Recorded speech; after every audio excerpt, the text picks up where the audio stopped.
The crowd loves him. You can see it in the way they move. Loose, celebratory, completely at ease.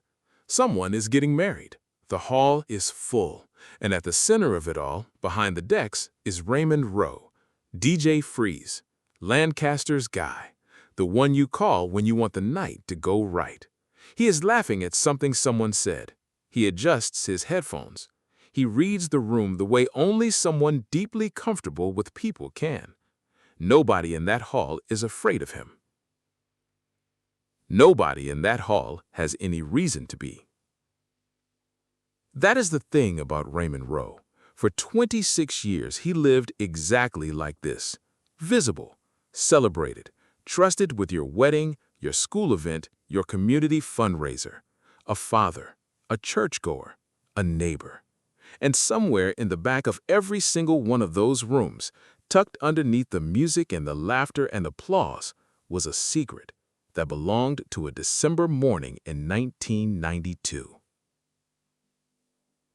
A young woman's apartment, a door left ajar, 24 wrapped Christmas presents, sitting on a table waiting to be delivered to children who would never see their teacher again. There is something in Raymond Rowe's pocket right now, at this wedding, at this DJ set, in this ordinary evening. It is a piece of chewing gum. He has no idea what it will cost him. December 21st, 1992. Rohrerstown Elementary School, Lancaster County, Pennsylvania. It is 4 days before Christmas. The hallways smell like construction paper and pine. The children are restless in the way only children in the last week of school before a holiday can be. And one classroom in particular has been buzzing for days because their teacher had promised them something. She had wrapped a gift for every single one of them. 24 presents, by hand, on her own time. Because that is who Christy Mirack was. She was 25 years old, a first-year teacher who had already decided that good was not going to be good enough. Her principal, Harry Goodman, would later say she didn't just want to be a good teacher, she wanted to be a great one. And the children in her class knew the difference. Children always do. That morning, her roommate left for work as usual. Christy was still getting ready. Coat on, gloves on, presents packed. She was, by every indication, minutes away from walking out the door. She never did. By 8:30 that morning, her students began filing into a classroom with no teacher at the front of it. By 9 a.m., Harry Goodman was pulling into the parking lot of her apartment complex, still half convinced he would find her on the side of the road with a flat tire. What he found instead would stay with him for the rest of his life. Christy Mirack grew up in a kind of family where showing up for people was not optional. It was just what you did. She was raised in Pennsylvania, close to her parents, close to her siblings, the kind of daughter who called home regularly, who remembered birthdays, who made people feel like they mattered when she walked into a room. People who knew her in childhood and people who met her in college would later use almost identical language to describe her. Warm, spirited, someone who made everything a little more alive. She found her people in college, a tight group of women who would remain her closest friends into her adult life. They went out together. They danced. They were unapologetically present in every room they entered. One of her friends would later recall that when they went out, they made themselves known, not in an arrogant way, but in the way that people do when they are genuinely happy and completely comfortable with each other. After graduation, some of those same friends settled near Lancaster, Christy among them. She moved into an apartment on William Penn Way in East Lampeter Township. She started her career, and she threw herself into both with the same energy she brought to everything else. Teaching was not an accident for Christy Mirack. It was not a fallback or practical choice. It was a calling she had leaned into deliberately. Harry Goodman, her principal at Rohrerstown Elementary, recognized it almost immediately. There is a particular kind of teacher, he would later say, who understands that the job does not end when the school day does. Christy was that kind of teacher. She stayed late. She thought about her students at home. She planned lessons not just to cover the curriculum, but to make the curriculum mean something to a 12-year-old sitting in front of her. And when the holiday season arrived in December of 1992, her first full year in the classroom, she did not send her students home with a card or a form letter. She bought 24 gifts. She wrapped every single one of them herself, and she brought them to her apartment, ready for the last week of school before Christmas. She had been out with her closest friends just 48 hours before she died, dancing, laughing, exactly herself. She was 25 years old, and she was, by every measure that matters, exactly where she wanted to be. There is a version of December 21, 1992, where Christy Mirack walks out of her apartment at her usual time, drives to Rohrstown Elementary, and watches 24 children open 24 presents in the last week before Christmas. There is a version where she goes home for the holidays, calls her parents, sees her friends. There is a version where she becomes the great teacher she was already becoming. None of those versions happened, because sometime between her roommate leaving for work and the moment she would have walked out the door, someone was already there. And the person who was there had a name. Lancaster knew that name well, just not for this. Harry Goodman pulled into the parking lot of Christy's apartment complex just after 9 a.m. Her car was there, untouched, exactly where it had been the night before. That was the first thing wrong. He approached her door, and the second thing wrong stopped him where he stood. The door was ajar. He pushed it open. What he found inside was, in his own words, a nightmare scene. Christy Mirack was on the living room floor. She had not made it far from the entrance. Investigators would later note that the distance between where she was attacked and where she fell was not large. Whoever did this had overpowered her quickly, decisively, and without hesitation. She was still wearing her coat. She was still wearing her gloves. The presents were still on the table. Lancaster County investigators arrived and began working the scene. What they found told a story of a violent, targeted attack. There were scuff marks on the floor near the entrance, consistent with a struggle, or with someone being forced back inside against their will. The working theory that emerged almost immediately was that Christy had been on her way out when her killer met her at the door and pushed her back in. She had been beaten. She had been sexually assaulted. She had been strangled. And her killer had walked out, pulled the door behind him, and disappeared into a perfectly ordinary December morning in Lancaster County, Pennsylvania. Neighbors would later report seeing a white car outside her apartment complex around the time of the attack. No plates, no driver description solid enough to pursue, just a white car, and then nothing. The DNA collected from the scene was submitted to the National Law Enforcement Database, CODIS, the Combined DNA Index System, which allows investigators to match crime scene DNA against a database of known offenders. The search returned no match. Christy's killer was not in the system, which meant he had never been caught before, which meant, in all probability, he had been very careful before. In the immediate aftermath, investigators worked with what they had. Christy's inner circle was interviewed, her family, her friends, her colleagues. The question that drives the early hours of any investigation like this, did she know him, had no clean answer. Those closest to her were convinced she did. The attack, they felt, had the quality of something personal, something directed, not random.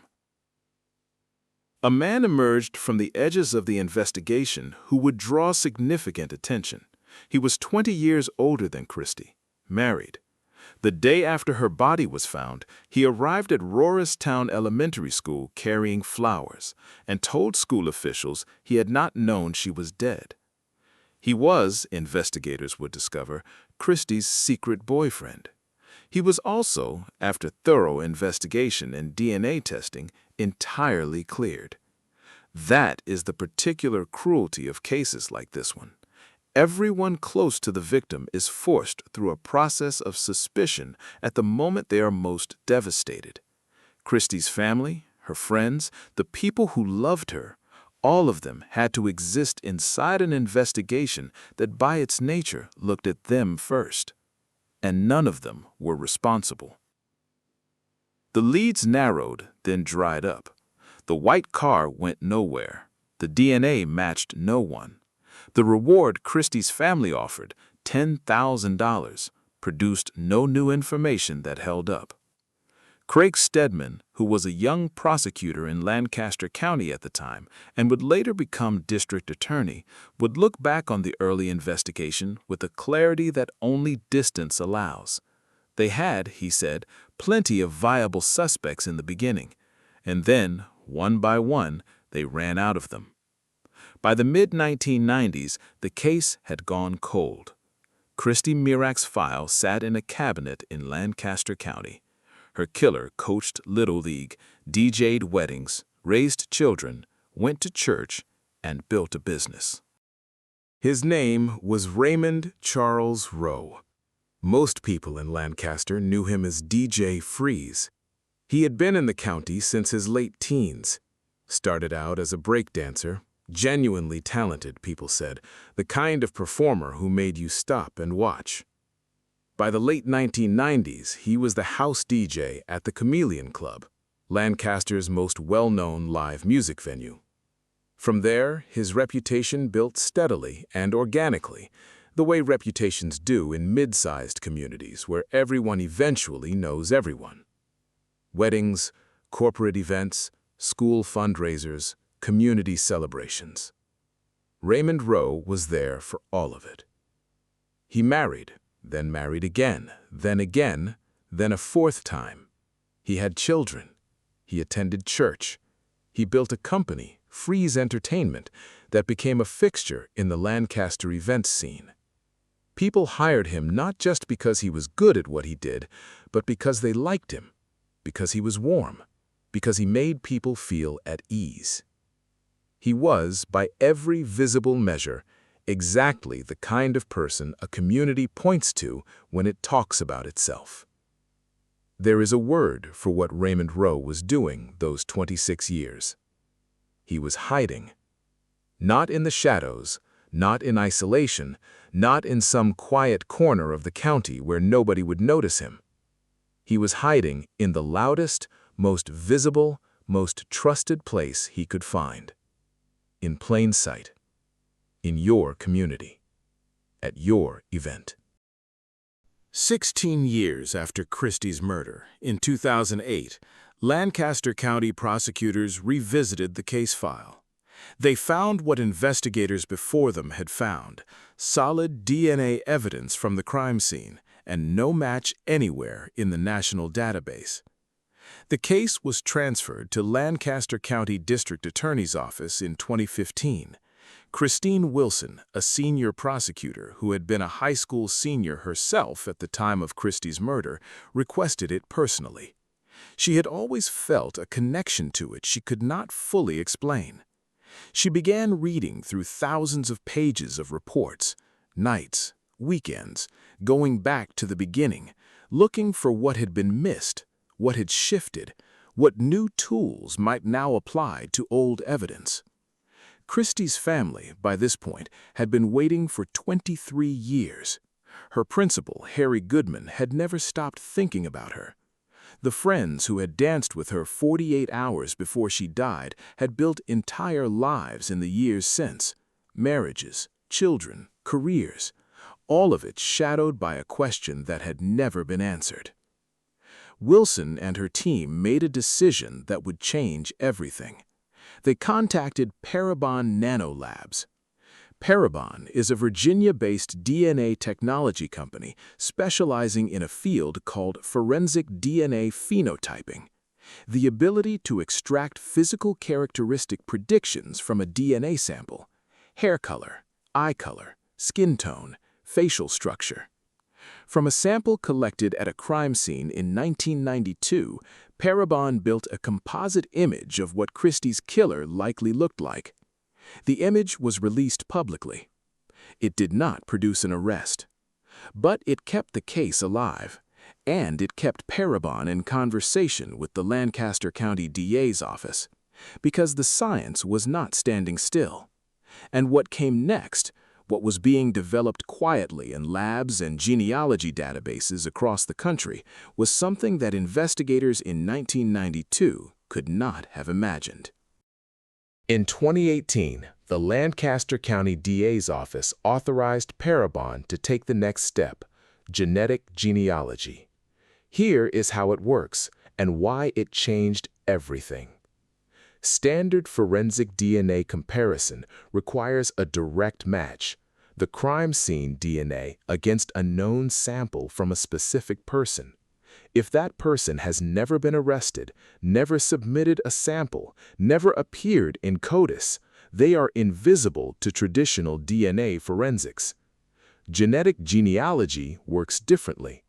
It searches public databases, the kind populated by ordinary people who have sent their saliva to ancestry companies out of curiosity about their heritage, and looks not for an exact match, but for a family match, a cousin, a half-sibling, a distant relative who shares enough genetic material with the unknown suspect to create a trail. Find the relative, build the family tree, narrow the candidates, identify the suspect. It was the same technique that just weeks earlier had led investigators to the Golden State Killer after 40 years. And in Lancaster County, Pennsylvania, it was about to lead them to a wedding DJ who had spent 26 years believing he had gotten away with it. Parabon uploaded the crime scene DNA to GED Match, a public genealogy database, and they found a partial match. Not Raymond Rowe, someone related to Raymond Rowe, a family member who had uploaded their own DNA profile out of ordinary curiosity with no idea that their genetic information would become the thread that unraveled everything. Investigators now had a family tree to build. They built it, and at the end of it, one name kept appearing: Raymond Charles Rowe, DJ Freeze, Lancaster's guy. They knew his name. Now they needed his DNA. They could not simply walk up to Raymond Rowe and ask for his DNA. Any sample collected with his knowledge and consent would require legal groundwork that risked tipping him off. And after 26 years, investigators were not willing to risk anything. They needed a sample he had discarded voluntarily, something he had touched and left behind without a second thought. So they watched him. Lancaster County detectives began a quiet, careful surveillance operation. They followed Raymond Rowe through his ordinary life, the life he had been living without interruption since December of 1992. They watched him work. They watched him perform. They watched him move through a community that still had no idea who he was. And on May 31, 2018, Raymond Rowe took a DJ booking at Smoketown Elementary School in Lancaster County. An elementary school. Undercover detectives were in that room, watching, waiting. At some point during the event, Raymond Rowe chewed a piece of gum, and he threw it away. He also left behind a water bottle.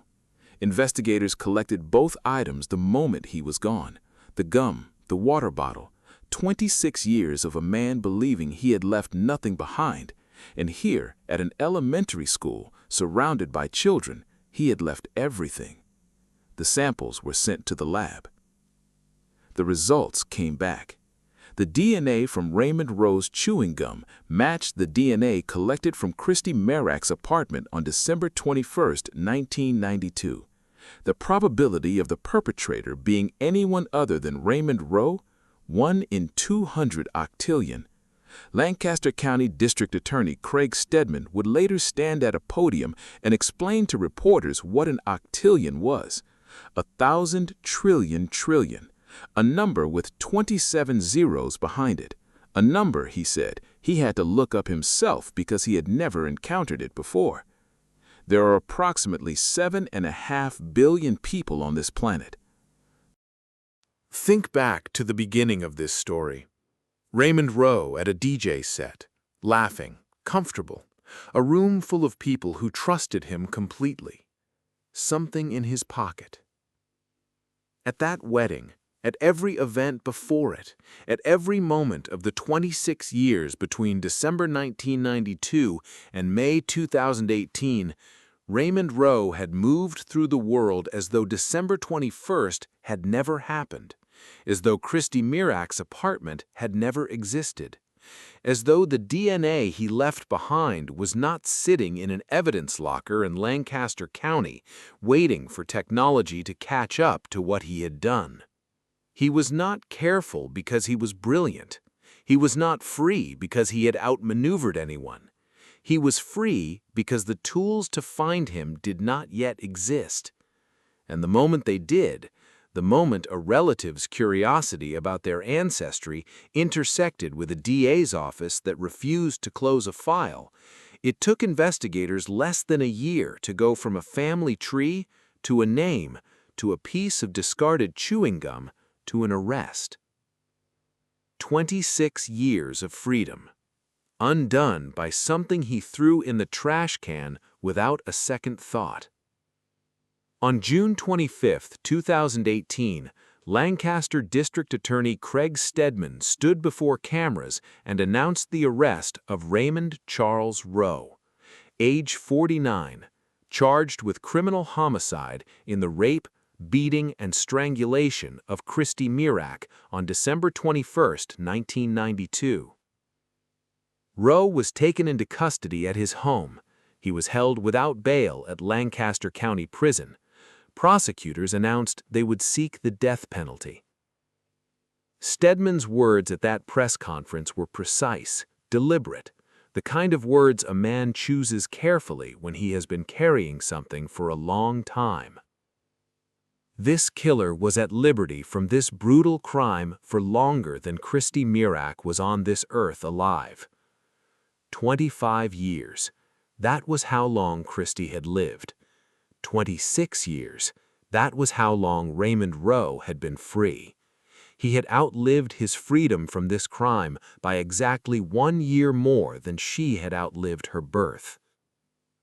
The people who had never stopped, Harry Goodman, who drove to her apartment that morning and found a door ajar, Christine Wilson, who spent her nights and weekends reading thousands of pages of reports, Christy's family, who had offered a reward, who had waited, who had never been given an answer for 26 years, finally had a name attached to what had been done. Raymond Rowe pleaded guilty in 2019. He was sentenced to life in prison without the possibility of parole. He will not DJ another wedding. He will not stand at another podium at another school event with another room full of people who have no idea who he is. He is done hiding.